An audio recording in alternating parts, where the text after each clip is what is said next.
கதை 12. சுபர்ண யௌதேயன். காலம் கிபி 420. பகுதி 1. என்னதான் என் விதியோ தெரியவில்லை. எந்த இடத்திலும் கால் வைத்து நிலைக்க முடியவில்லை. துயர அலைகளால் அலைக்கழித்து எப்போதும் கலக்கத்துடனும் பதற்றத்துடனும் இருந்தேன்.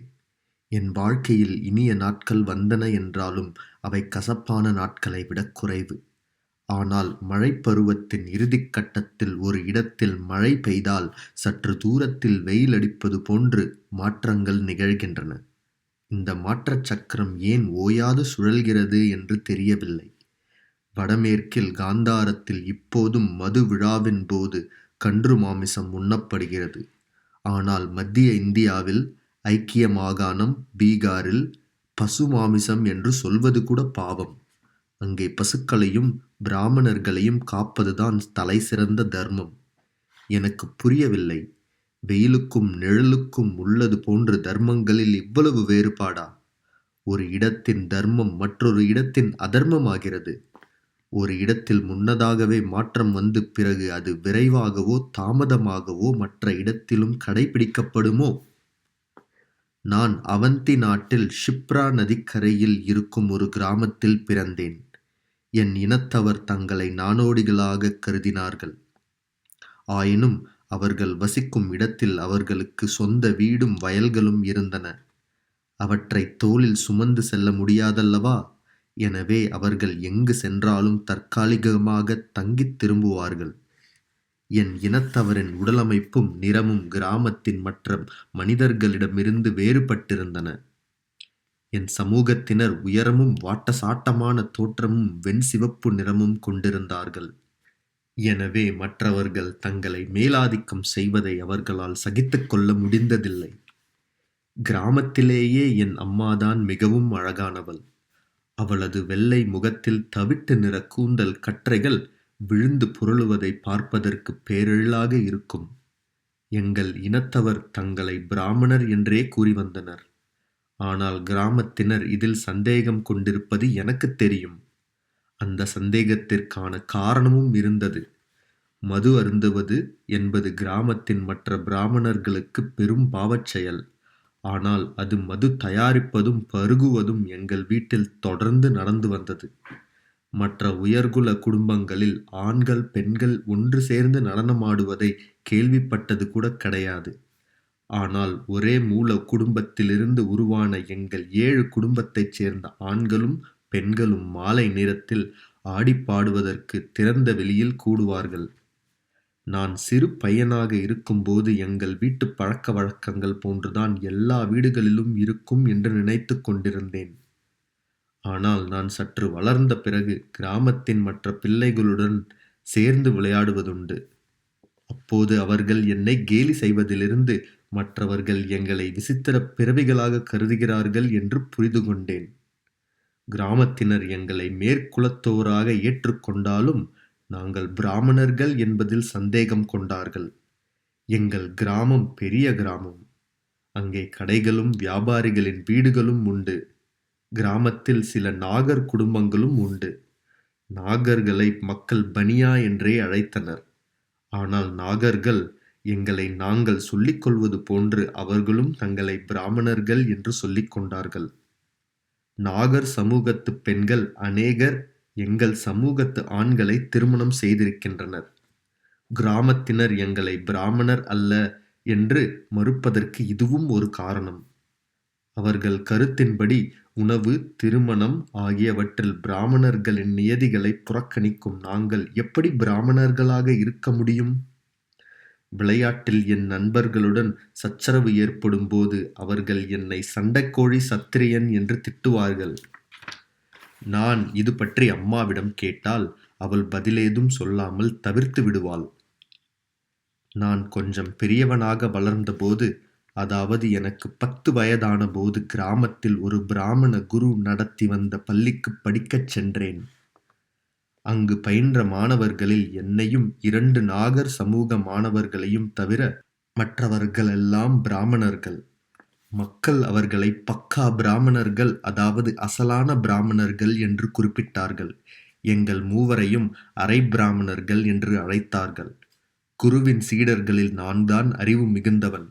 அதனால் அவருக்கு என் மீது தனிப்பட்ட அன்பு இருந்தது. என் சமூகத்தாரின் குணங்கள் எனக்கும் இருந்தன. எனக்குப் பிடிக்காத வகையில் மற்றவர்கள் ஏதேனும் சொன்னால் நான் சகித்துக் கொள்ள மாட்டேன். சண்டைக்குப் போவேன். உடன் படிப்பவர்களில் ஒருவன் ஒரு நாள் என்னைத் திட்டினான். நீ எல்லாம் பிராமணன் ஆகிவிடலாம் என்று நினைக்கிறாயா? கேவலமான சண்டக்கோழி சத்திரியன்தானே நீ? என் சித்தப்பாவின் மைத்துனன் மகன் என் சார்பாகப் பேசினான்.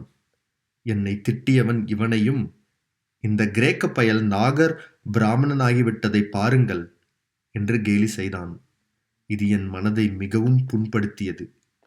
நான் சிறு வயதிலிருந்தே மற்ற பையன்களிடம் திட்டு வாங்கியிருக்கிறேன். அப்போதெல்லாம் அது அவ்வளவு வேதனையளித்தது இல்லை. அதைப் பற்றி நான் பிற்பாடு நினைத்துப் பார்க்கவும் நேர்ந்ததில்லை. பாடசாலையில் எங்கள் மூவரைத் தவிர இன்னும் 30 மாணவர்கள் இருந்தார்கள். மேலும் 4 மாணவிகளும் இருந்தார்கள். அவர்களின் நிறம் எங்கள் நிறம் போல வெள்ளையாக இல்லை. அவர்கள் எங்களை விட உயரமாக இல்லை. ஆயினும் அவர்கள் எங்களை மதிப்பதில்லை. மாணவ மாணவியர் அனைவரும் உலகைப் படைத்ததே தாங்கள்தான் என்பது போன்ற ஆணவத்துடன் நடந்து கொண்டார்கள். அன்று வீட்டுக்குச் சென்றபோது என் முகம் மிகவும் வாட்டமாக இருந்தது. அம்மா என் சோர்ந்த முகத்தையும் வறண்ட உதடுகளையும் பார்த்தாள். என்னை முத்தமிட்டுக் கேட்டாள், ஏன் மிகவும் கவலையாக இருக்கிறாய் மகனே? நான் முதலில் ஏதோ சாக்குப்போக்கு சொல்லிவிட்டு சமாளிக்கப் பார்த்தேன். அம்மா ஆர்வத்துடன் மீண்டும் மீண்டும் கேட்டபோது சொன்னேன், அம்மா, நம் குலத்தைப் பற்றி ஏதோ ஒரு விஷயம் இருக்கிறது. அதனால்தான் மக்கள் நம்மை பிராமணர்களாக ஏற்றுக்கொள்ள மறுக்கிறார்கள். நாம் அயல் பிராந்தியங்களிலிருந்து வந்த பிராமணர்கள். அதனால்தான் அவர்கள் அப்படி நினைக்கிறார்கள். பிராமணர்கள் மட்டுமில்லை அம்மா, நாம் பிராமணர்கள் தானா என்று பிராமணர் அல்லாதோரும் சந்தேகிக்கின்றனர். பிராமணர்களின் பேச்சை கேட்டுத்தான் அவர்களும் நம் மீது சந்தேகப்படுகிறார்கள். வழிபாடுகள் நடத்தி கொடுக்கும்படி யாரும் நம்மை அழைப்பதில்லை. மற்ற பிராமணர்கள் புரோகிதம் செய்கிறார்கள். பிராமண விருந்துக்குப் போகிறார்கள். நம் குலத்தில் இவை எதுவும் இல்லை.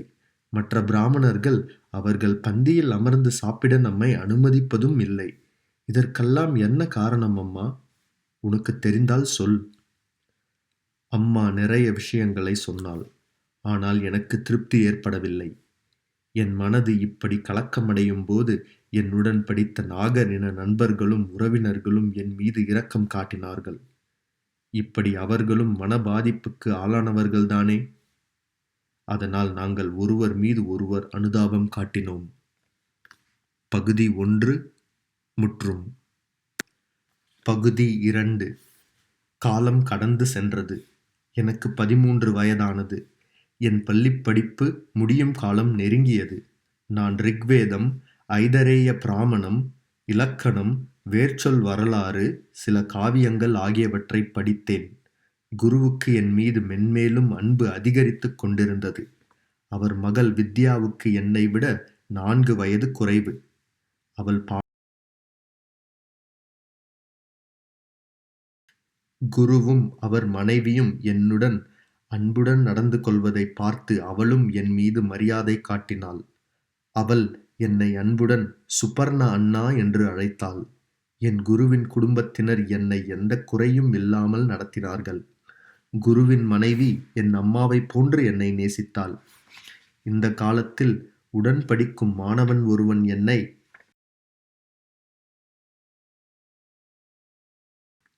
இந்த காலத்தில் நான் கவனமாக மற்ற மாணவர்களிடமிருந்து ஒதுங்கியிருந்தேன். அப்படி இருந்தும் அவன் காரணம் ஏதுமின்றி இப்படி சொன்னான். நான் நன்றாகப் படிப்பதால் சக மாணவர்கள் என் மீது பொறாமை கொண்டிருப்பது எனக்குத் தெரியும். அதுதான் காரணமாக இருக்க முடியும். என் இயல்பு மாறியிருந்தது. நான் இப்போது முன்பு போல உணர்ச்சி வசப்படாமல் உறுதியாக இருந்தேன். இது போன்ற வார்த்தைகள் எனக்கு சினமூட்டுவது உண்மைதான். ஆனால் நான் என்னை கட்டுப்படுத்த பழகியிருந்தேன். இந்த சமயத்தில் என் தாத்தாவுக்கு வயது 70க்கும் அதிகம். அவரிடமிருந்து நான் தொலைதூர சம்பவங்கள், பக்கத்து நிகழ்வுகள், யுத்தம், கலகம் குறித்தெல்லாம் எத்தனையோ கதைகள் கேட்டிருக்கின்றேன். இந்த கிராமத்தில் அவர்தான் முதலாக தன் சகோதரர்களுடன் வந்து குடியேறினார் என்றும் நான் அறிந்திருந்தேன்.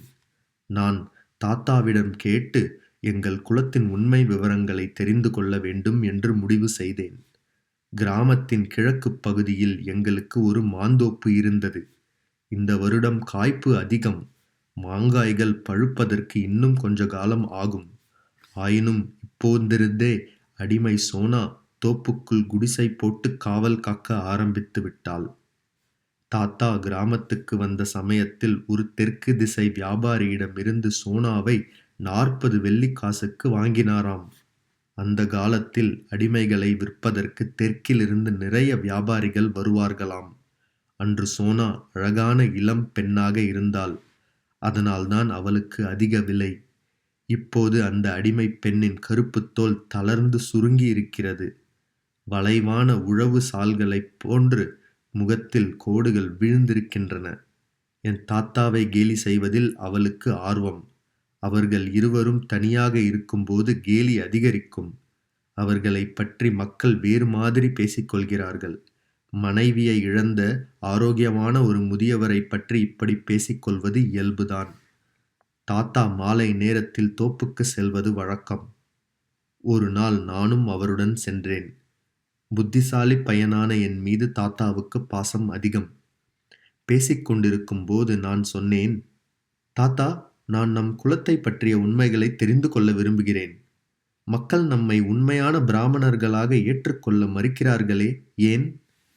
ஏன் நம்மை சண்டக்கோழி சத்திரியன் என்று சொல்லி கேலி செய்கிறார்கள்? இது பற்றி நான் அம்மாவிடம் பலமுறை கேட்டுவிட்டேன். அவள் இது குறித்து எனக்கு தெளிவான பதில் எதுவும் சொல்லவில்லை. நீ இப்படி கேட்பதற்கான அவசியம் என்ன குழந்தையே? அவசியம் இருக்கிறது தாத்தா. நம் பிராமண குலத்தை பற்றிய உண்மைகள் எனக்கு தெரிந்திருந்தால் நம் குலத்தை இழிவாக பேசுபவர்களுக்கு தக்க பதிலடி கொடுக்க முடியும். நான் பிராமண குலத்தை பற்றி நிறைய படித்திருக்கிறேன். நம் குலத்தின் கௌரவத்தை நிலைநிறுத்துவதற்கான படிப்பு எனக்கு இப்போது இருக்கிறது. உன் அறிவாற்றலின் மீது எனக்கு நம்பிக்கை இருக்கிறது. ஆனால் குழந்தையே, நம் குலத்தை பற்றிய உன் அம்மாவுக்கு ஒன்றும் தெரியாது. அதனால் அவள் தெரிந்தே உனக்கு சொல்லவில்லை என்று நினைக்காதே. சமூகத்தில் நம் குலத்தின் கௌரவத்தை பொறுத்தவரை நாகர்களுடனான நம் தொடர்புதான் அதை முடிவு செய்திருக்கிறது. நாம் அவர்களுடன் கொள்வினை கொடுப்பினை செய்கிறோம். அவந்தியிலும் லாடு பிரதேசத்திலும், அதாவது குஜராத்திலும் நாகர்கள் மிக அதிகமாக இருக்கிறார்கள்.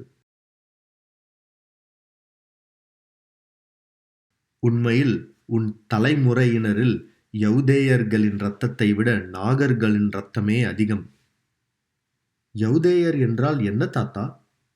யௌதேயர் என்பது நம் குலத்தின் பெயர் குழந்தையே. இதனால்தான் ஆட்கள் நம்மை சண்டக்கோழிகள் என்று சொல்கிறார்கள். யௌதேயர்கள் பிராமணர்கள் இல்லையா தாத்தா? பிராமணர்களை விட பரிசுத்தமான ஆரியர்கள். ஆனால் பிராமணர்கள் இல்லையா? அதற்கு ஆமாம் என்றோ இல்லை என்றோ பதில் சொல்வதை விட யௌதேயர் யார் என்று புரிய வைப்பதுதான் நல்லது. சத்லஜ் நதிக்கும் யமுனை நதிக்கும் இடையில் உள்ள பிரதேசம் முழுவதிலும், இமயம் முதல் பாலைவனம் வரையிலான இடம் முழுவதிலும் யௌதேயர்கள் வசித்தனர். இந்த பெரு நிலப்பரப்பிற்கு அவர்களே உடைமையாளர்கள். ஒவ்வொரு யௌதேயரும் உடைமையாளரே. யௌதேயர் என்றால் போர் வீரர்கள். ஒவ்வொரு யௌதேயரும் உடைமையாளர்களா? ஆமாம். அவர்களில் எவரும் ராஜா அல்ல. அவர்களின் நாட்டுப் பகுதிகள் மக்கள் அரசுகள் என்றே வழங்கப்பட்டன. மக்கள் சபை அல்லது பஞ்சாயத்துகள்தான் எல்லா அரசாங்க காரியங்களையும் நடத்தி வந்தன. அவர்கள் ஒரு தனி மனிதனின் ஆட்சியை, அதாவது ராஜாவின் ஆட்சியை முற்றிலும் வெறுத்தார்கள். இப்படி ஒரு ஆட்சியை நான் ஒருபோதும் கேள்விப்பட்டதில்லை தாத்தா. ஆனால் அப்படித்தான் நடந்தது குழந்தையே. யௌதேய மக்கள் அரசு வெளியிட்ட 3 வெள்ளி நாணயங்கள் இப்போதும் கூட என்னிடம் இருக்கின்றன. எனக்கு அவற்றை என் தந்தை கொடுத்தார். நாட்டை விட்டு ஓடிப்போகும் நேரத்தில் அவரிடம் மிச்சமிருந்த பணத்திலிருந்து கொடுத்தார். அப்படியென்றால் நீங்கள் யௌதேயரின் நாட்டில் பிறக்கவில்லையா தாத்தா? நான் அங்குதான் பிறந்தேன். என் தாய் தந்தையர் நாட்டை விட்டு ஓடிப்போக நேர்ந்தபோது எனக்கு 10 வயது ஆகியிருந்தது. எனக்கு 2 அண்ணன்கள். அவர்களின் சந்ததியினர் இங்கு வாழ்வது உனக்குத் தெரியும். ஏன் நாடு விட்டு போக வேண்டி வந்தது? பழைய காலத்திலிருந்தே அது யவுதேயர்களின் சொந்த நாடாக இருந்தது. மிகப்பெரிய ராஜாக்கள், சக்கரவர்த்திகளும் இந்தியாவில் தோன்றியிருக்கிறார்கள். மௌரிய, யவன, சக வம்சங்களைச் சேர்ந்த மன்னர்கள் ஆண்டிருக்கிறார்கள். அவர்களில் சிலர் யவுதேயர்களின் மக்களாட்சி நாடுகளிலிருந்து சிறிய அளவில் கப்பம் பெற்றுக் கொண்டார்களே தவிர எவ்வகையிலும் நமக்குத் தொல்லை கொடுக்கவில்லை. பிறகு வந்தது குப்த சாம்ராஜ்யம். இந்த குப்தன், ஆமாம், தன்னை விக்ரமாதித்தன் என்று அழைத்துக் கொள்கிற, சில சமயம் உஜ்ஜயினியிலும் தன் சபையை நடத்துகிற இதே சந்திரகுப்தனின் வம்சத்தில் ஒருவர் சக்கரவர்த்தியானார். அவர் யவுதேயர்களை தோற்கடித்தார். யவுதேயர்கள் ஏற்கனவே இந்த சக்கரவர்த்திக்கு கப்பம் கட்டி வந்தவர்கள்தான். ஆனால் இதைக் கொண்டு சக்கரவர்த்தி திருப்தி அடையவில்லை. அவர், நான் இங்கே ஆட்சி செய்ய ஆளுநர்களையும் என் பிரதிநிதிகளாக சில ஆணையர்களையும் நியமிப்பேன். மற்ற பிரதேசங்களில் என் ஆட்சி நடப்பதைப் போல இங்கும் என் ஆட்சி நடக்கும் என்றார். நம் மக்கள் அரசுகளின் தலைவர்கள் யவுதேயர்கள் ஆதியிலிருந்து மக்களாட்சியைத் தவிர வேறு எதையும் அறிந்ததில்லை என்று எவ்வளவோ எடுத்து சொல்லிப் பார்த்தார்கள். அதிகார போதையில் ஆழ்ந்திருந்த சக்கரவர்த்தி அதை எப்படி பொருட்படுத்துவார்? கடைசியில் யவுதேயர்கள் தங்கள் குல தெய்வத்தை வேண்டிக் கொண்டு வாள் எடுத்தார்கள். அவர்கள் பலமுறை குப்த படைகளை விரட்டி அடித்தார்கள். குப்த படைகள் தங்களை விட 4 அல்லது 5 மடங்கு பெரிய படையாக இருந்தாலும் கூட யவுதேயர்கள் வெற்றி பெற்றிருக்கக்கூடும். ஆனால் பிரம்மபுத்திராவிலிருந்து ராஜஸ்தான் பாலைவனம் வரை பறந்து விரிந்திருக்கும் அந்த மிகப்பெரிய சாம்ராஜ்யத்தின் அனைத்து படைகளும் ஒன்று திரண்டு வந்தபோது யவுதேயர்களால் எப்படி எதிர்த்து நிற்க முடியும்? வெற்றி வாய்ப்பிலிருந்து அவர்கள் இறுதியில் தோற்றுப்போனார்கள். ஏராளமான யவுதேயர்கள் கொல்லப்பட்டார்கள். குப்தர்களின் படைகள் நம் கிராமங்களையும் நகரங்களையும் சூறையாடி அழித்தன. ஆண்களையும் பெண்களையும் கொடூரமாகக் கொன்னார்கள். யவுதேயர்கள் 30 வருடங்கள் வரை போராடி பார்த்தார்கள். அதிகமான கப்பம் தருவதற்கு தயாராக இருந்தார்கள். அப்படிச் செய்தாவது தங்கள் நாட்டில் மக்களாட்சியை நிலைநிறுத்த விரும்பினார்கள். அந்த மக்களாட்சி எப்படி இருக்கும்? அந்த ஆட்சியில் ஒவ்வொரு யவுதேயனும் தலை நிமிர்ந்து நடப்பான். யாரிடமும் தாழ்ந்து போவது என்றால் என்னவென்றே தெரியாது. பணிந்து இறைஞ்சுவது என்பது அவன் இயல்பில் இல்லை. யுத்தக்கலை அவனுக்கு விளையாட்டு. அதனால்தான் அவன் வம்சத்துக்கு யவுதேய வம்சம் என்று பெயர் வந்தது. அப்படியென்றால் நம்மைப் போல் வேறு யவுதேயர்கள் இருக்க மாட்டார்களா? இருக்கலாம் குழந்தையே. ஆனால் அவர்களெல்லாம் காற்று வீச்சில் சருகுகள் போன்று பல இடங்களுக்கு சிதறிவிட்டார்கள். யவுதேயர்களின் பலர் நம்மைப் போல நாகர் வம்சத்துடனோ அல்லது மற்ற வம்சங்களிலோ கலந்து தங்கள் மரபு மூலத்தை மறந்திருக்கலாம். பிறகு நாம் எதற்கு நம்மை பிராமணர்கள் என்று கூறிக்கொள்கிறோம் தாத்தா? இது மிகப் பழைய கதை குழந்தையே. அந்த காலத்தில் எல்லா இடத்திலும் மக்களாட்சிதான் நடைபெற்று வந்தது. ராஜாக்களே இல்லை. அந்த காலத்தில் பிராமணர்கள், சத்திரியர்கள் என்ற பாகுபாடும் கிடையாது. பிராமணர்களும் சத்திரியர்களும் ஒரே குலத்தவர்களாக இருந்தார்களா தாத்தா? ஆமாம். தேவை ஏற்படும்போது பூஜை செய்வார்கள். அவசியம் என்றால் வாள் ஏந்துவார்கள். ஆனால் பிறகு விசுவாமித்திரரும் வசிஷ்டரும் வந்துதான் ஜாதி பிரிக்கத் தொடங்கினார்கள். அதனால்தான் ஒரு தந்தையின் 2 புதல்வர்களில் ஒருவன் ரந்திவேந்தனைப் போல சத்திரியவனாகவும் மற்றவன் கௌரி வீதியைப் போல பிராமண ரிஷியாகவும் ஆக முடிந்திருக்கிறது. அப்படியா எழுதப்பட்டிருக்கிறது குழந்தையே? ஆமாம் தாத்தா, வேத புராணங்களில் இப்படி எழுதப்பட்டிருக்கிறது. இவர்கள் இருவரும் சங்கிரிதி ரிஷியின் மகன்கள். இது மட்டுமல்ல, இந்த புராண நூல்களில் இன்னும் எத்தனையோ விசித்திரமான விஷயங்கள் காணப்படுகின்றன. இந்த கால மக்கள் அதையெல்லாம் நம்ப மாட்டார்கள். சர்மன்வதி நதிக்கரையில் இருக்கும் தஷ்பூர் நகரத்தை பார்த்திருக்கிறீர்களா தாத்தா? பலமுறை பார்த்திருக்கிறேன் குழந்தையே. அது அவந்தியில் இருக்கிறது. திருமணங்களில் கலந்து கொள்ள எத்தனையோ முறை நான் அங்கே சென்றிருக்கிறேன். அங்கே நாகர் குடும்பங்கள் நிறைய இருக்கின்றன. அவர்களில் பெரிய பெரிய வியாபாரிகளும் இருக்கிறார்கள். இந்த தஷ்பூர் ரந்தி தேவனின் தலைநகராக இருந்தது. அங்குள்ள நதிக்கு சர்மன்வதி என்று பெயர் வந்தது எப்படி தெரியுமா தாத்தா? அது விசித்திரமானதொரு விஷயம். அது என்ன குழந்தையே? பிராமணனான சங்கிருதியின் மகனாக இருந்தாலும் தன் விருப்பத்தின் பேரில் சத்திரியன் ஆனான். இந்த சத்திரிய ராஜா ரந்தி தேவன் விருந்து உபசரிப்பில் மிகவும் புகழ்பெற்றவனாக இருந்தான். அவன் சத்திய யுதத்தின் 16 மகாராஜாக்களில் ஒருவன். ரந்தி தேவனின் விருந்து கூடத்தில் தினமும் 2000 பசுக்கள் கொல்லப்பட்டன.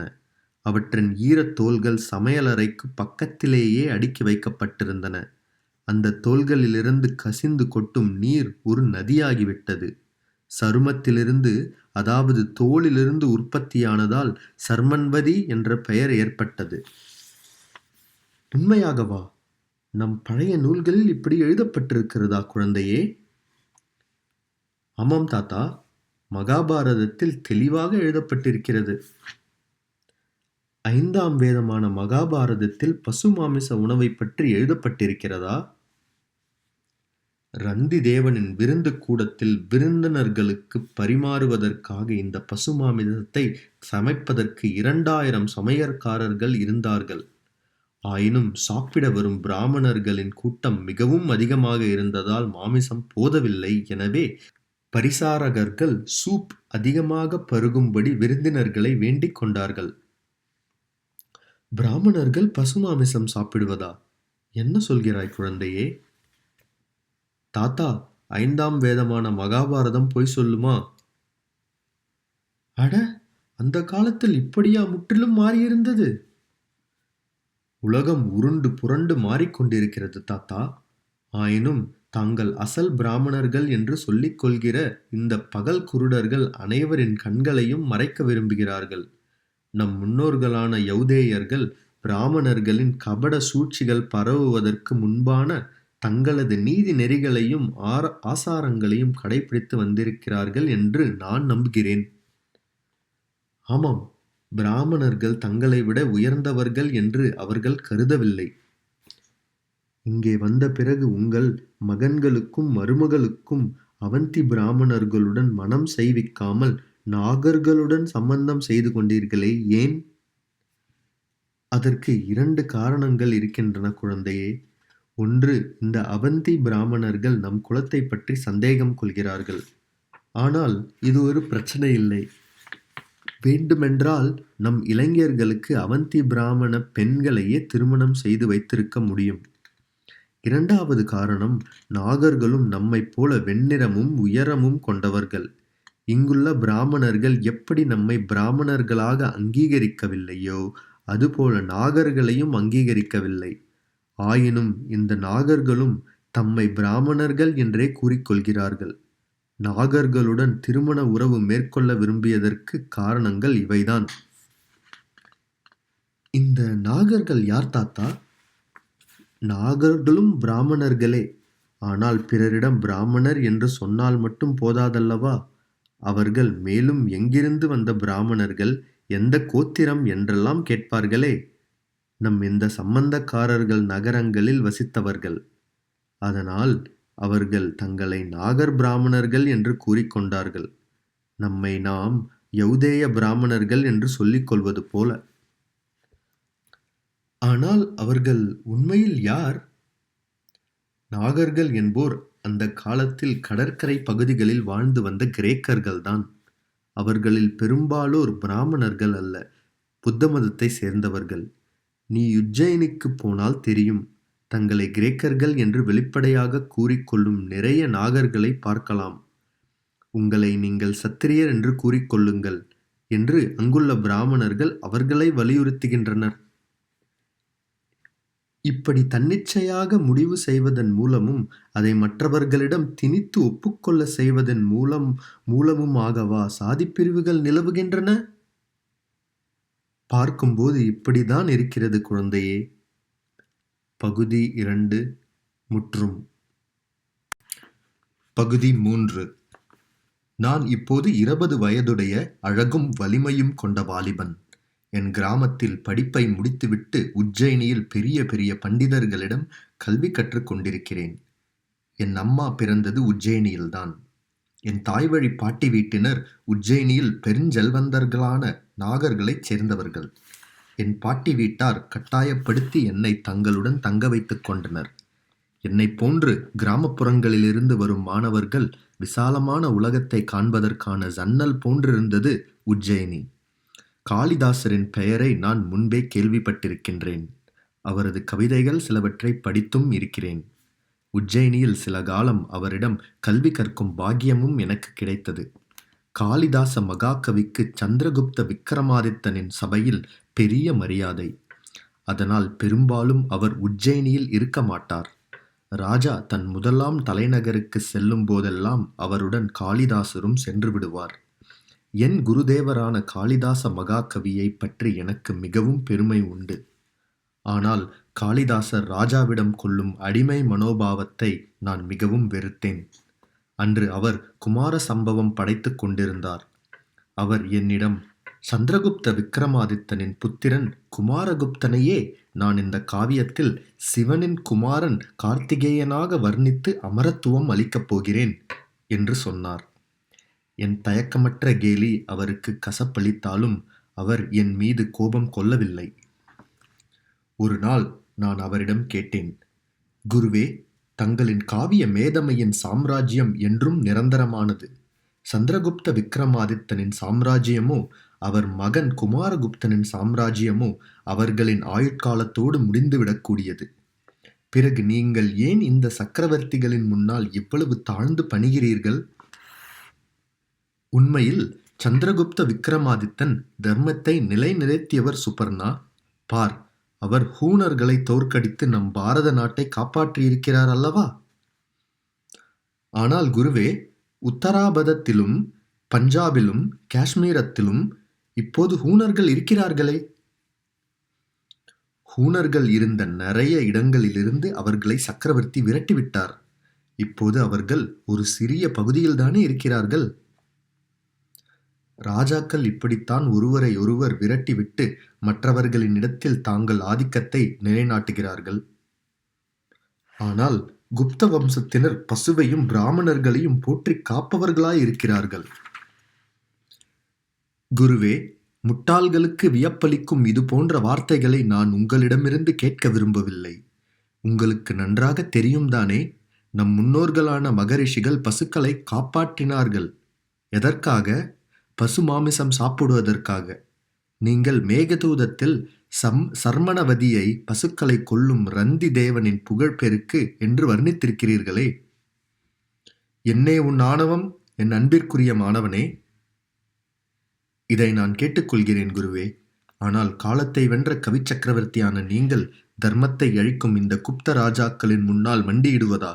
இதை நான் சகித்துக் கொள்ளவே மாட்டேன். நீ அவர்களை தர்மத்தை அழிப்பவர்கள் என்றா கூறுகிறாய்? ஆமாம், நிச்சயமாக. நந்தர்களும் மௌரியர்களும் கிரேக்கர்களும் சகரர்களும் ஹூணர்களும் செய்யாத பாவத்தை இந்த குப்தர்கள் செய்திருக்கிறார்கள். இவர்கள் பாரதத்தில் வளர்ந்தோங்கி இருந்த மக்களாட்சியை அழித்தொழித்தார்கள். சுபர்ணா, மக்களாட்சி இந்த காலத்துக்கு பொருத்தமானது அல்ல. சந்திரகுப்தன் இந்த மக்களாட்சி அரசுகள் அப்படியே இருக்கும்படி அனுமதித்திருந்தால் அவரால் ஹூணர்களையும் மற்ற பகைவர்களையும் தோற்கடித்து வெற்றி பெற்றிருக்க முடியாது. அந்த வெற்றி எதற்காக? இன்னொரு சந்திரகுப்த மௌரியனைப் போல தன் சாம்ராஜ்யத்தை ஸ்தாபிப்பதற்குத்தானே? ஆனால் சாணக்கியனின் இணையற்ற உலக ஞானத்தின் உதவியால் உருவாக்கப்பட்டு ஆட்சி வரைமுறைகள் சிறப்பாக வகுக்கப்பட்ட மௌரிய பேரரசும் அதிக காலம் நிலை நிற்கவில்லை. விக்கிரமாதித்தன் மற்றும் குமாரகுப்தனின் வம்சத்தினரும் சூரிய சந்திரர் உள்ளவரை ஆண்டு கொண்டிருக்கப் போவதில்லை. அப்புறம் அவர்கள் மக்களாட்சியின் அடையாளம் கூட மிச்சமில்லாதவாறு துடைத்தெறிந்து என்ன வகை தர்மம்? ஆதி காலத்திலிருந்தே நடைமுறையில் இருக்கும் மக்களாட்சி முறையை உரித்து பெரும் பாவம் அல்லவா? ஆனால் ராஜா விஷ்ணுவின் அம்சம்? எதிர்காலத்தில் குமாரகுப்தன் தன் படத்துடன் சேர்த்து ஒரு மயிலின் படத்தையும் வரையச் செய்வான். பிறகு நாளைய ஒரு கவிஞன் குமாரகுப்தனை கார்த்திகேயனின் அவதாரம் என்று போற்றி பாடுவான். இந்த மோசடி, இந்த வக்கிரமம் எல்லாம் எதற்காக? உயர் ரக அரிசி உணவுக்காகவும் சுவையான மாமிசத்திற்காகவும் தானே? நாட்டின் அழகான இளம் பெண்களையெல்லாம் அந்தப்புரத்தில் நிரப்புவதற்குத்தானே? மக்கள் விவசாயத்திலும் மற்ற தொழில்களிலும் உயிரை கொடுத்து பாடுபட்டு சம்பாதிக்கும் பொருளையெல்லாம் வரி என்று வசூலித்து சுகபோக ஆடம்பரங்களில் திளைப்பதற்காக தண்ணீரை போன்று விரயமாக்குவதற்காகத்தானே? இப்படியெல்லாம் செய்யும் இந்த குப்த ராஜாக்களை தர்மத்தின் காவலர்கள் என்று வர்ணித்து நீங்கள் கவிதை பாடுகிறீர்கள். சொல்லுங்கள், இவர்கள் விஷ்ணுவின் அம்சமா? குப்தர்கள் தங்களை சிறந்த வைஷ்ணவர்களாக காட்டிக்கொள்வதற்காக வேஷம் போடுகிறார்கள். பிராமணர்கள் தங்கள் லாபங்களுக்காக குப்த ராஜாக்களை விஷ்ணுவின் அம்சமாக சித்தரிக்கிறார்கள். குப்தர்களின் நாணயங்களில் லட்சுமி தெய்வத்தின் உருவம் பொறிக்கப்பட்டிருக்கிறது. வறுமையில் வாடும் மக்களிடமிருந்து பணத்தை உறிஞ்சி கோயில்கள் கட்டி விஷ்ணு விக்கிரங்களை பிரதிஷ்டை செய்கிறார்கள். இப்படியெல்லாம் செய்வதால் விஷ்ணுவின் அருள் கிடைத்து குப்த வம்சத்தினரின் ஆட்சி பிரளய காலம் வரை நிலைக்கும் என்று மனப்பால் குடிக்கிறார்கள். நீ என்ன சொல்கிறாய் சுப்பர்ணா? ராஜாவுக்கு எதிராக இவ்வளவு கடும் வார்த்தைகள் பேசுகிறாயே? குருவே, இப்போது தங்கள் முன்னால் மட்டும் இப்படி பேசுகிறேன். பிறகு நேரம் வரும்போது ராஜா குமாரகுப்தரின் முன்பும் சொல்வேன். இந்த கபடங்களை, கயமைகளை சகித்து கொண்டு என்னால் வாழ முடியாது. அவற்றை வெளிப்படுத்துவதற்கான காலம் தொலைவில் உள்ளது. அஸ்வகோஷர் சென்ற சுதந்திர பாதையில் தாங்களும் நடைபோட வேண்டும் என்பது என் ஆசை. ஆனால் நான் வெறும் கவிஞன் மட்டும்தான். அஸ்வகோஷர் கவிஞர் மட்டுமில்லாது மகாத்மாவும் கூட. உலக இன்பங்களெல்லாம் அவருக்கு ஒரு பொருட்டில்லை. எனக்கோ விக்ரமாதித்தன் அந்தப்புரத்தில் இருப்பவர்களைப் போன்ற அழகிகள் வேண்டும். செந்நிற திராட்சை மது வேண்டும். மாளிகையும் சேவகர்களும் வேண்டும். இப்படிப்பட்ட நான் எப்படி அஸ்வகோஷருக்கு இணையாக முடியும்? நான் ரகுவம்சம் என்ற காவியம் எழுதினேன். அதில் ரகுவம்ச அரசர்களின் வரலாற்றை சொல்வது போன்று குப்தர்களை அவர்களுக்கு இணையாக புகழ்ந்துரைத்திருக்கிறேன். அதில் மகிழ்ச்சியடைந்த விக்ரமாதித்தன் எனக்கு இந்த அரண்மனை போன்ற மாளிகையையும் கிரேக்க அழகி காஞ்சன மாலாவையும் கொடுத்தார். அவள் என்னுடன் 15 வருடங்கள் இருந்தும் இப்போது தன் பொன்னிற கூந்தலில் என்னை முடிந்து வைத்திருக்கிறாள். இப்போது குமார சம்பவம் காவியம் எழுத அஸ்திவாரம் அமைத்திருக்கிறேன். இது எனக்கு என்னென்ன சம்பாத்தியங்களை கொண்டு வரப்போகிறது என்று பார்ப்போம். எனக்கு புரியவில்லை குருவே. நீங்கள் ரகுவம்சமோ குமார சம்பவமோ எழுதாமல் அஸ்வகோஷர் போன்று புத்த சரிதத்தையும் சௌந்தரானந்தத்தையும் எழுதியிருந்தால் நீங்கள் பட்டினியால் இறந்திருப்பீர்களா? அல்லது உலக இன்பங்கள் எதுவும் உங்களுக்கு கிடைக்காமல் போயிருக்குமா? ராஜாக்களை முகஸ்துதி செய்யாவிட்டால் உங்கள் வாழ்க்கை இன்பங்கள் எதுவுமற்று வெறுமையாகிவிடும் என்று நீங்கள் நினைப்பது பிரமையை தவிர வேறில்லை. எதிர்கால கவிஞர்களுக்கு நீங்கள் ஒரு தவறான முன்னுதாரணத்தை உருவாக்கியிருக்கிறீர்கள். அனைவரும் காளிதாசரை பின்பற்றுவதான பேரில் தங்கள் குற்றம் குறைகளை மறைத்துக் கொள்வார்கள். நான் அஸ்வகோஷர் எழுதியது போன்ற காவியங்களையும் எழுதுவேன் சுப்பர்ணா. ஆனால் இந்த குப்தர்களின் பாவ மூட்டையை அவிழ்த்து காட்டும்படி ஏதும் எழுத மாட்டீர்களா? அது என்னால் முடியாது சுப்பர்ணா. என் இதயம் மிகவும் மென்மையாகிவிட்டது. அப்படியானால் தொடர்ந்து ராஜாவின் பாவ காரியங்களை மதத்திரையிட்டு மறைப்பீர்களா? அப்படி மறைக்க வேண்டிய தேவை இருக்கிறது. இல்லாவிட்டால் அரச அதிகாரம் உறுதியாக இருக்காது. வசிஷ்டரும் விஸ்வாமித்திரரும் இப்படி செய்வது அவசியம் என்று நினைத்தார்கள். வசிஷ்டரும் விஸ்வாமித்திரரும் கவி காளிதாசரைப் போலவே மணி மாளிகைகளுக்காகவும் அழகான பெண்களுக்காகவும் ராஜாக்களின் பாவங்களில் மீது பாராமுகமாய் இருந்திருக்கிறார்கள். அது இருக்கட்டும் சுப்பர்ணா. நீ ஏட்டுக்கல்வியுடன் யுத்தக்கலையும் கற்று வருவதாக கேள்விப்பட்டேன். உனக்கு சம்மதம் என்றால் நான் ராஜாவிடம் பேசுகிறேன். அமைச்சரவை பதவியிலோ தளபதி பதவியிலோ உன்னை நியமிப்பார். உன்னை இப்படி ஒரு பதவியில் பார்ப்பது எனக்கு சந்தோஷமாக இருக்கும். இந்த நியமனம் ராஜாவுக்கும் பிடிக்கும். நான் என் உடலை யாருக்கும் விற்க விரும்பவில்லை குருவே.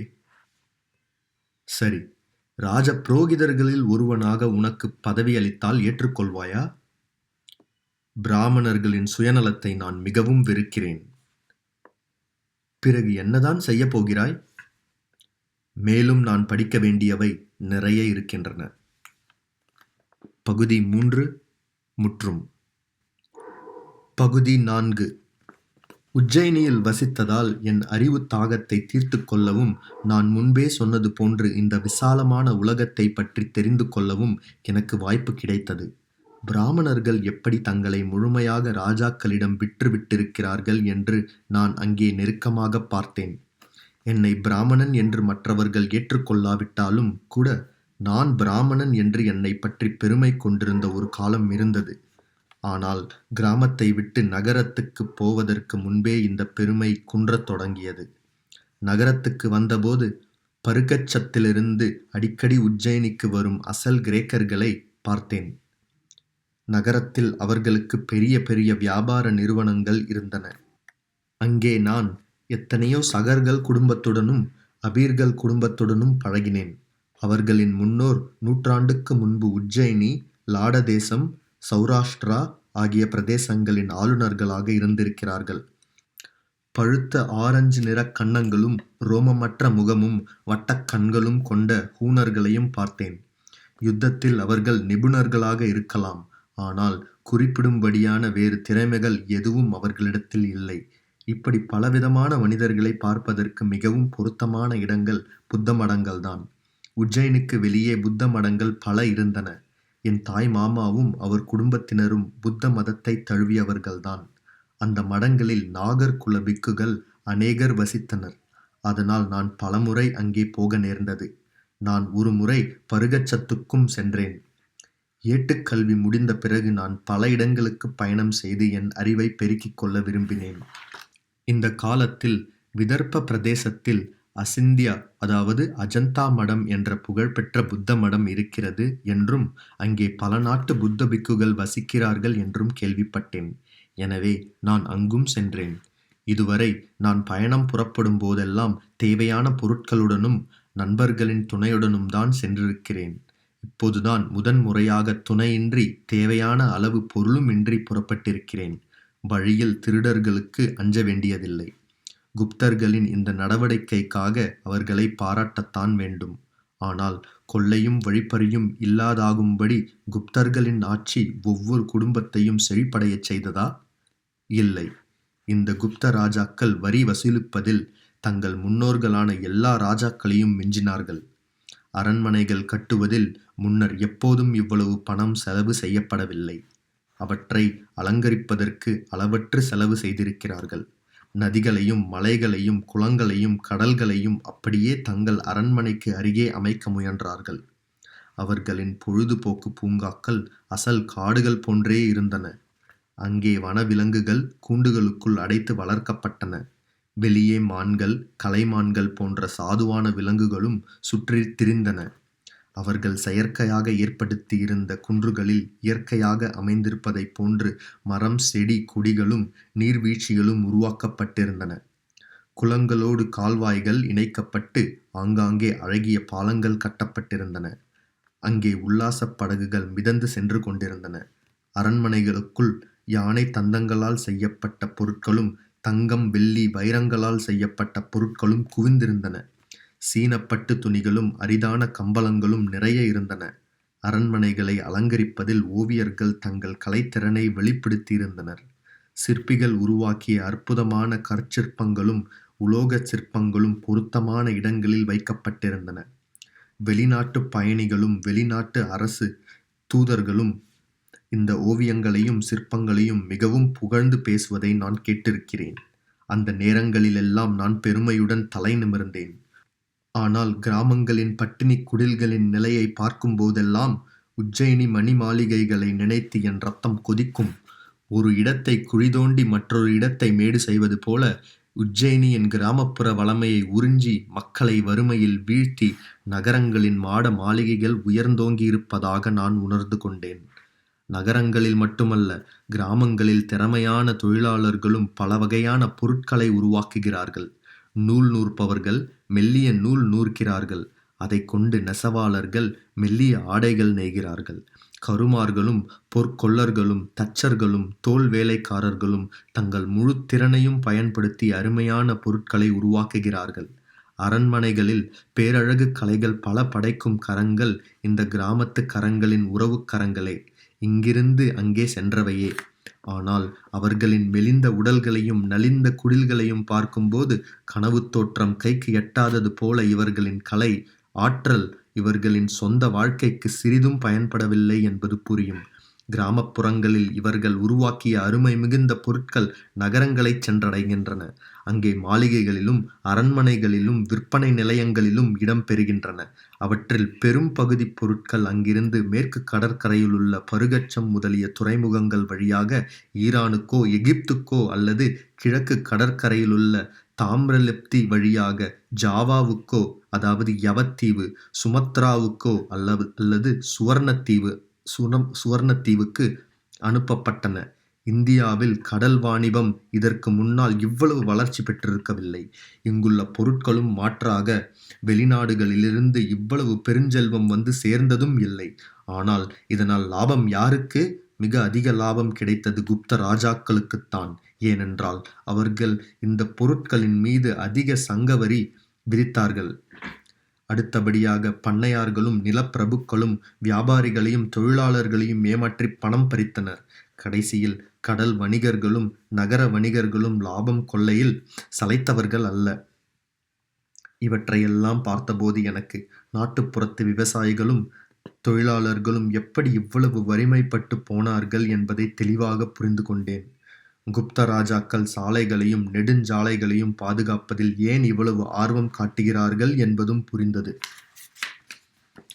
நாட்டுப்புறங்களில் வறுமை மிகுந்திருந்தது. ஆனால் இதயத்தை தகர்க்கும் காட்சிகள் எதையும் அங்கே காண முடியவில்லை. மனிதர்கள் ஏனெனில் மனிதர்கள் விலங்குகளைப் போல விற்கப்படும் அடிமைச் சந்தை அங்கே இல்லை. அவர்களின் வெற்று முதுகுகளில் சாட்டையால் அடிக்கும் கொடூரமான காட்சி அங்கே இல்லை. என் குருநாதர் காளிதாசர் ஒரு சந்தர்ப்பத்தில், முன் ஜென்மத்தில் செய்த பாவத்தின் காரணமாகத்தான் இந்த ஜென்மத்தில் அடிமைகள் ஆகிறார்கள் என்று கூறினார். அவரது இந்த வார்த்தைகளை கேட்டு அப்போதே முற்பிறவி நம்பிக்கையை நான் முற்றிலும் விட்டொழிந்தேன்.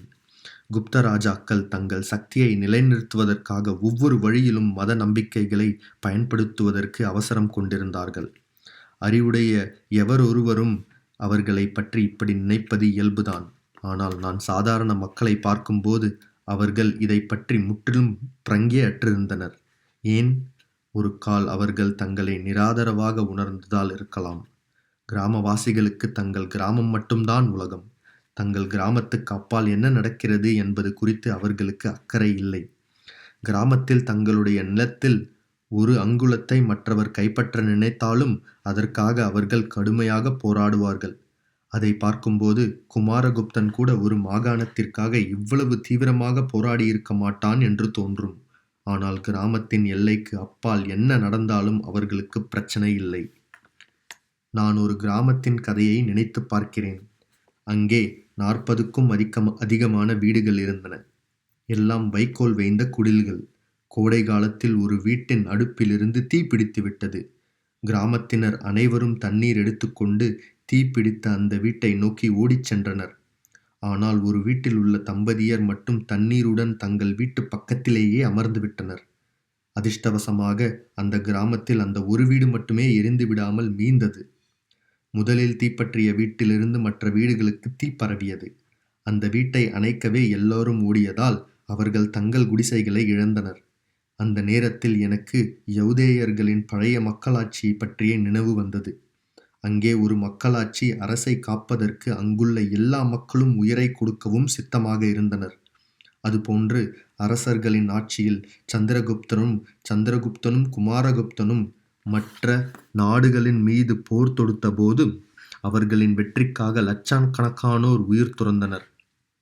ஆனால் அடிமைகளைப் போல ராஜாக்களின் நலனுக்காக, சுதந்திரமான மனிதர்களைப் போல தங்கள் நலனுக்காகவோ அல்லது தங்களை சேர்ந்தவர்களின் நலனுக்காகவோ அவர்கள் உயிரிழக்கவில்லை.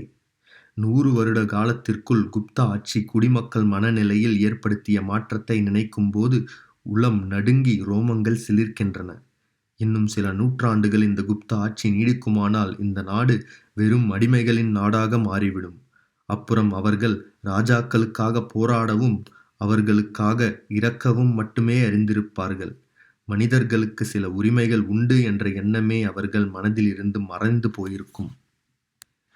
மிக பெரியதொரு அழகான மடமாக இருந்தது அஜந்தா. பசுமையான மலைப் பிரதேசத்தின் குறுக்கே பிறை வடிவத்தில் ஒரு நதி சென்று கொண்டிருந்தது. சிறியதென்றாலும் வற்றாத நதி. சிற்பிகள் இதன் இடது கரையில் உள்ள மலையை குடைந்து நிறைய குகைகளை உருவாக்கியிருக்கிறார்கள். சிலைகள் இருக்கும் குகைகள், வசிப்பதற்காக அமைக்கப்பட்ட குகைகள், சபைக்கூடங்களாக உருவாக்கிய குகைகள் என்று பலவிதமாக குகைகள் நிர்மாணிக்கப்பட்டிருந்தன. இந்த குகைகள் அரண்மனைகளைப் போலவே ஓவியங்களாலும் சிற்பங்களாலும் அலங்கரிக்கப்பட்டிருந்தன. எத்தனையோ தலைமுறைகளாக பல கட்டங்களாக உருவாக்கப்பட்ட இந்த குகைகள் எதிர்காலத்தின் எண்ணற்ற தலைமுறைகள் பார்த்து ரசிக்க கையளிக்கப்பட்டிருக்கின்றன. அஜந்தாவில் உள்ள சுவர் ஓவியங்களும் கற்சிற்பங்களும் மிக அழகானவை என்பதில் ஐயமில்லை.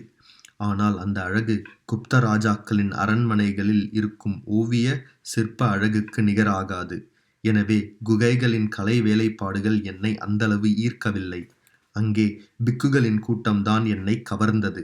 பல நாடுகளிலிருந்து வந்திருந்த பிக்குகள் அனைவரும் அன்பான ஒரு குடும்பம் போல சேர்ந்து வாழ்ந்தனர். அங்கே நான் சீனா, பாரசீகம், கிரேக்கம் ஆகிய தொலைதூர நாடுகளிலிருந்து வந்திருந்த பிக்குகளை பார்த்தேன்.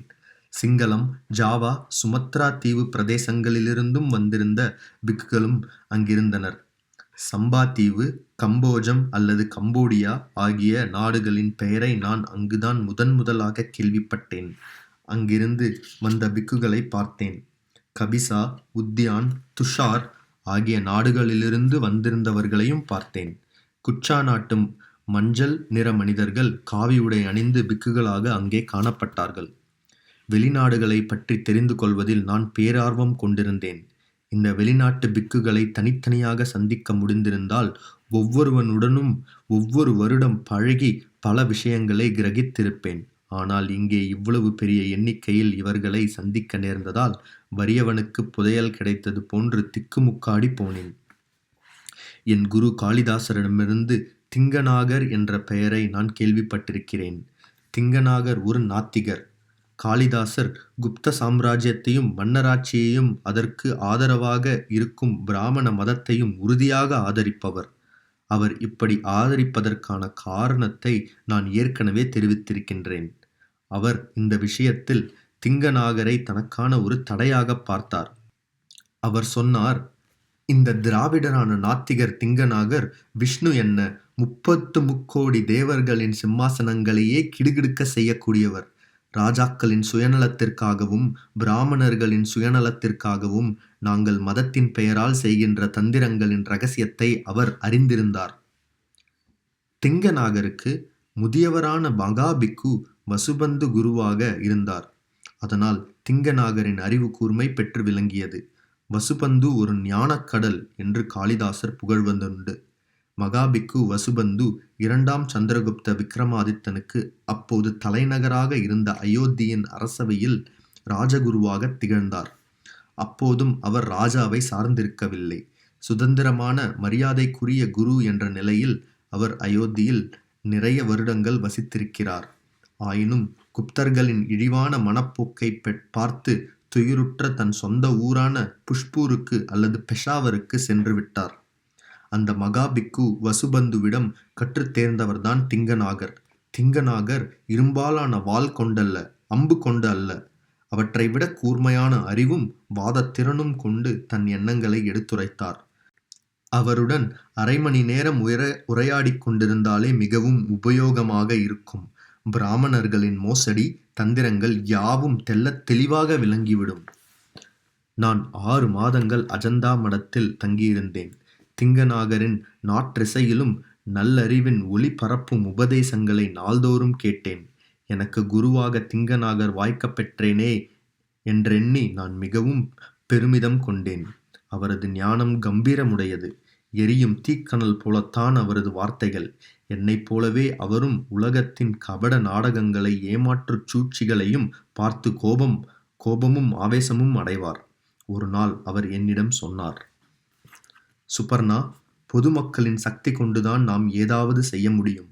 ஆனால் மக்கள் தவறான வழியில் வெகு தூரம் நடத்தி செல்லப்பட்டிருக்கிறார்கள். புத்தர் ஜாதி மத நிற பேதங்களை ஒழிப்பதற்கு கடுமையாக பாடுபட்டார். அதில் சிறிது வெற்றியும் பெற்றார். வெளிநாடுகளிலிருந்து வந்த கிரேக்கர், சகர், அப்பீர், குர்ஜர் முதலிய இனத்தவர்களையெல்லாம் இங்குள்ள பிராமணர்கள் மிலேச்சர்கள் என்றழைத்து வெறுத்தார்கள். ஆனால் புத்தரின் சங்கம் அவர்களை வரவேற்று அரவணைத்து அனைத்து மனிதர்களுக்குமான சம உரிமைகளை அவர்களுக்கு அளித்தது. இதன் காரணமாக சில நூற்றாண்டுகளில் இந்தியாவில் இருக்கும் சாதிமத ஏற்றத்தாழ்வுகள் அகன்றுவிடும் என்ற நம்பிக்கை ஏற்பட்டது.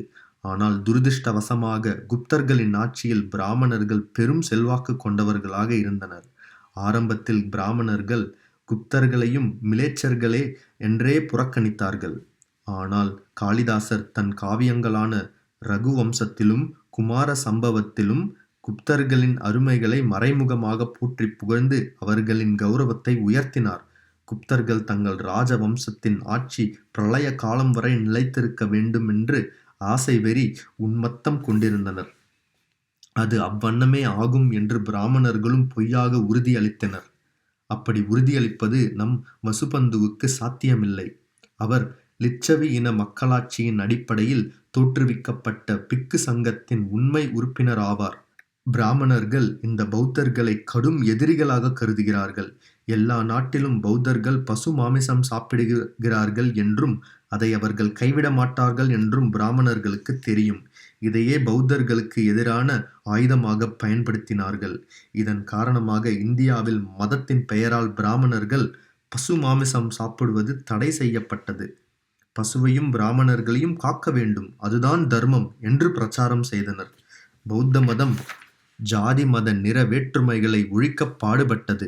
அப்போது பிராமணர்கள் தாங்கள் இதுவரை பழித்து புறக்கணித்திருந்த சகர், கிரேக்கர் முதலான அந்நியர்களையும் உயர்ந்த சாதியில் சேர்ப்பதாக ஆசை காட்டி அவர்களுக்கு மேற்சாதி பெயர் சூட்டுகிறார்கள். சமூகத்தில் மதிப்புடைய மேற்சாதி அல்லது அந்தஸ்து என்னும் அபாயகரமான வலை பௌத்த குடும்பஸ்தர்களையும் கூட சிக்க வைத்து விடுகிறது. இப்படி பிளவுபடுத்தி பொதுமக்களின் ஒருங்கிணைந்த சக்தியை சிதைத்து பிராமணர்கள் தங்கள் சக்தியையும் குப்த அரசாட்சியையும் உறுதிப்படுத்தி கொள்ள விரும்புகின்றனர். ஆனால் இதன் விளைவாக நாட்டுக்கு மிகப்பெரிய ஆபத்து ஏற்படும்.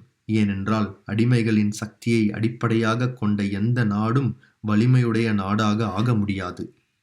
நான் என் யௌதேய சமூகத்தினரின் உயிர் தியாகத்தினுடைய கதையை விவரித்தேன். இதை கேட்டு திங்கநாகரின் மனம் உருகிவிட்டது. மீண்டும் யௌதேயர்களின் மக்களாட்சியை உயிர்ப்பிக்க வேண்டும் என்ற என் ஆசையை வெளியிட்டேன். அவர், உன் நோக்கம் நிறைவேற என் அன்பும் ஆசிகளும் எப்போதும் உண்டு.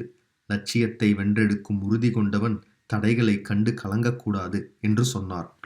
அவரது ஆசிகளுடன் நான் யௌதேயர்களின் நாட்டுக்குப் போகிறேன். மாண்டு போன அந்த நாட்டை உயிர்த்தெழச் செய்வேன், அல்லது மணலில் பதிந்த காலடி சுவடு போல கலைந்து மறைவேன். கதை 12 முற்றும்.